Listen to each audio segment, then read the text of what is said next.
September 1941. A humid, mosquito-infested swamp sprawled across Arlington, Virginia. This wasn't just any land, it was a blank canvas upon which America would etch a monument to its resolve. A colossal undertaking, born of urgent necessity, was about to begin. The world was on the precipice, war clouds gathering, and the United States knew it needed to prepare. In a staggering, almost unbelievable timeframe, this unassuming marshland was destined to become the largest office building on Earth. The clock was already ticking. Every shovel of dirt, every steel beam, was a race against an unknown, yet inevitable, deadline. Across the oceans, war raged. Europe was engulfed, and in the Pacific, tensions with Imperial Japan mounted with terrifying speed. America's military, still scattered and decentralized, was ill-equipped for global conflict. President Roosevelt's administration understood the urgency. A new, unified headquarters was paramount. A nerve center for a war machine that was rapidly awakening. There was no time for traditional planning, no room for delays. The threat was immediate, palpable. Intelligence reports whispered of escalating dangers, of potential flashpoints. The demand for speed was not a preference, it was a matter of national survival. The task fell to General Brehen B. Somervell, chief of the Army's Construction Division. His directive was stark: build a new War Department office building, fast. The design, by architect George Bergstrom, had to accommodate an unprecedented 40,000 personnel and 10,000 cars. It needed to be efficient, functional, and massive. But critically, it needed to fit the irregularly shaped parcel of land available.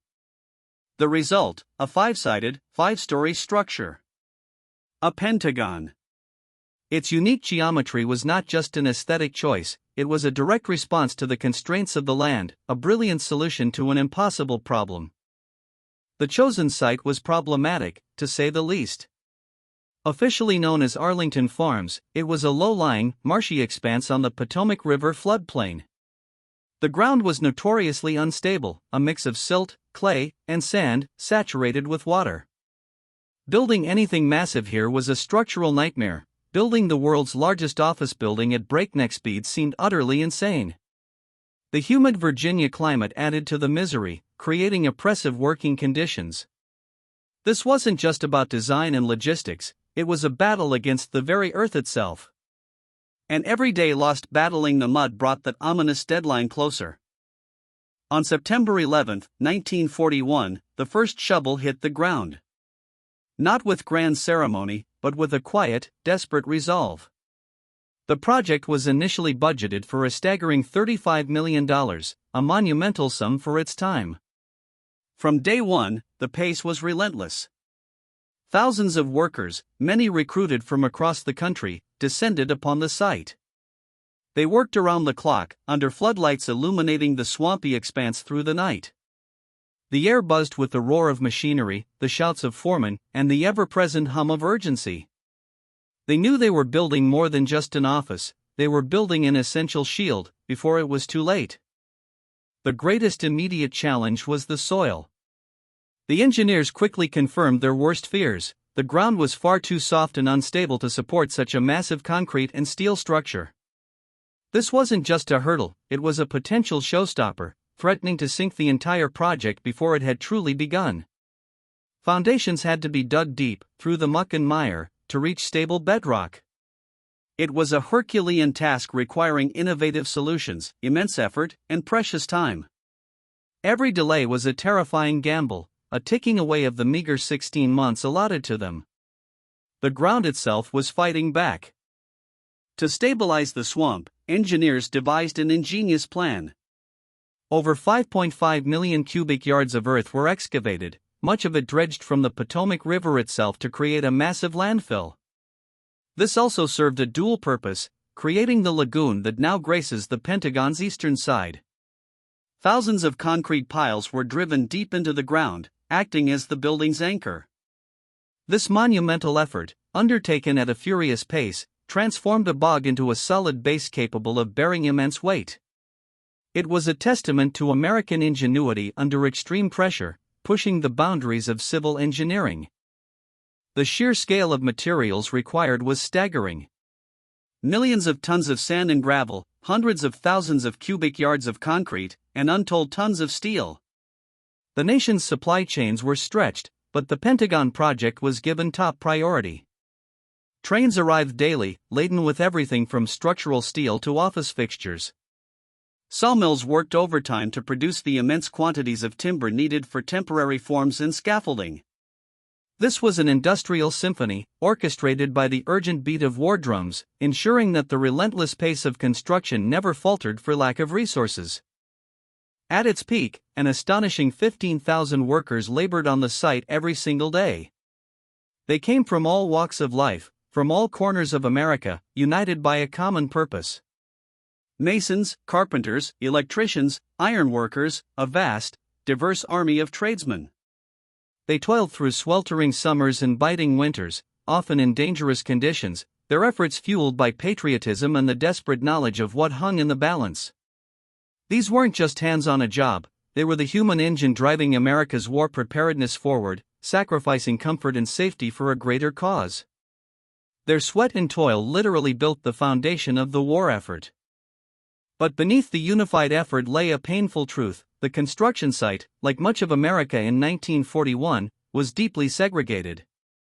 African American workers, vital to the project's success, faced systemic discrimination.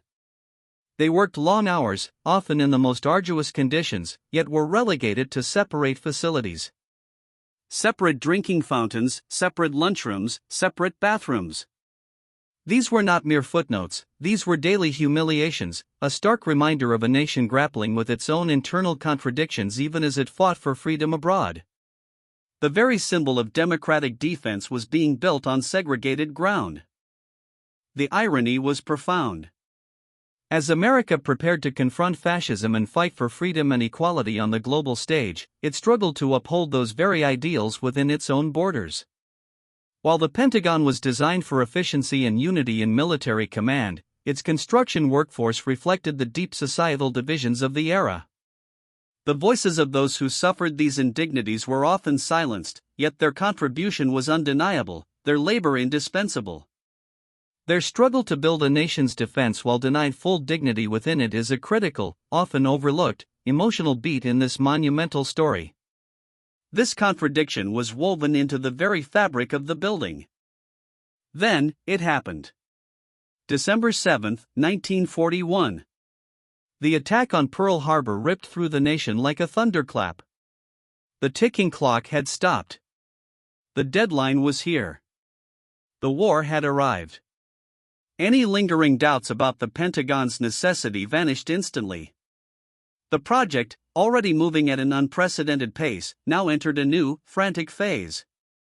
The urgency intensified, driven by grief, anger, and a fierce determination to retaliate.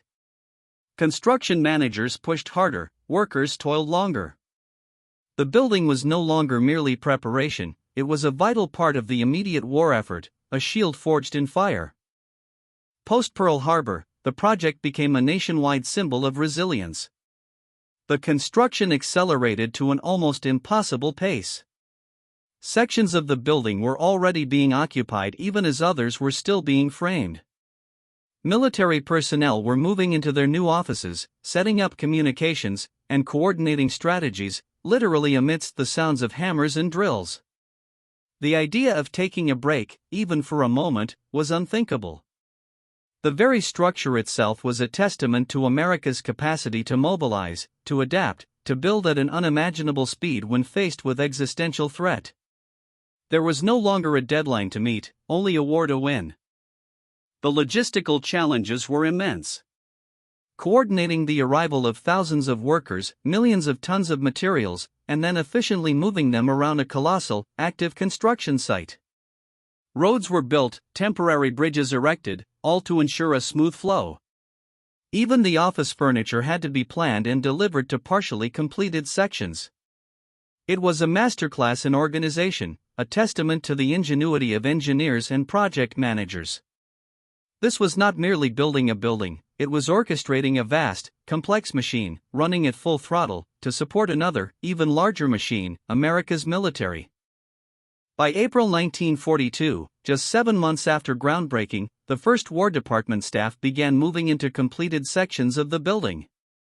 The sounds of typewriters mingled with the distant clatter of construction. Decisions vital to the war effort were being made within its nascent walls, even as new wings rose skyward. It was a bizarre, yet highly effective, synergy. The building was literally operational before it was finished, a clear indicator of the desperate need for centralized command. This rapid transition from construction site to critical operational hub was unprecedented, a testament to the urgency of the moment. Finally, in January 1943, a mere 16 months after the first shovel broke ground, the Pentagon was declared substantially complete. The swamp had been conquered, the impossible deadline met. It stood, immense and imposing, a symbol of American might and determination. It contained 17.5 miles of corridors, a staggering 6.5 million square feet of office space. This was not just a building, it was an entire city under one roof, capable of processing the vast torrent of information and command required to fight a two-front global war. The sheer scale and speed of its creation remain unparalleled in modern construction history. The Pentagon immediately became the beating heart of America's war machine. From its sprawling corridors, generals and admirals directed campaigns, supplies were routed, and intelligence was analyzed. It streamlined communications, centralized command, and dramatically improved the efficiency of the war effort. The initial chaos of disparate military departments was replaced by a single, powerful nerve center. The speed of its construction directly contributed to the speed and effectiveness of America's response to the Axis powers. It was, in every sense, a strategic weapon in its own right, quietly influencing the tide of battle worldwide. Originally, the Pentagon was conceived as a temporary wartime structure. Its initial design brief even included provisions for its eventual conversion into a hospital or records office, or even its demolition after the war. But as the conflict dragged on, and America's role on the global stage expanded, it became indispensable. Its strategic location, immense capacity, and efficient design proved too valuable to discard. What began as a rushed, temporary solution to an immediate crisis quietly solidified into a permanent fixture of the American landscape. The irony of its creation could not be clearer. For 80 years, the Pentagon has stood as the headquarters of the U.S. Department of Defense, a silent, powerful testament to the nation's resolve. It has witnessed countless moments of global tension, technological advancement, and geopolitical shifts. Its corridors have buzzed with activity through the Cold War, Vietnam, the War on Terror, and beyond. It is more than just an office building, it is a global icon, instantly recognizable, symbolizing American military might, strategic planning, and enduring global influence. Its very existence a constant reminder of the urgent circumstances that brought it into being. From a marshy field to a monumental fortress in just 16 months, the Pentagon's story is one of unparalleled ambition, engineering prowess, and human resilience. It reminds us of a nation pushed to its limits, battling both external threats and internal divisions. Built in a desperate race against a looming war, intended as a temporary fix, it defied its own origins. It became a permanent, iconic structure, forever etched into the landscape and the very fabric of American power. The ultimate irony, a building born of a ticking clock, destined to stand the test of time, a constant reminder of how America built its enduring war headquarters.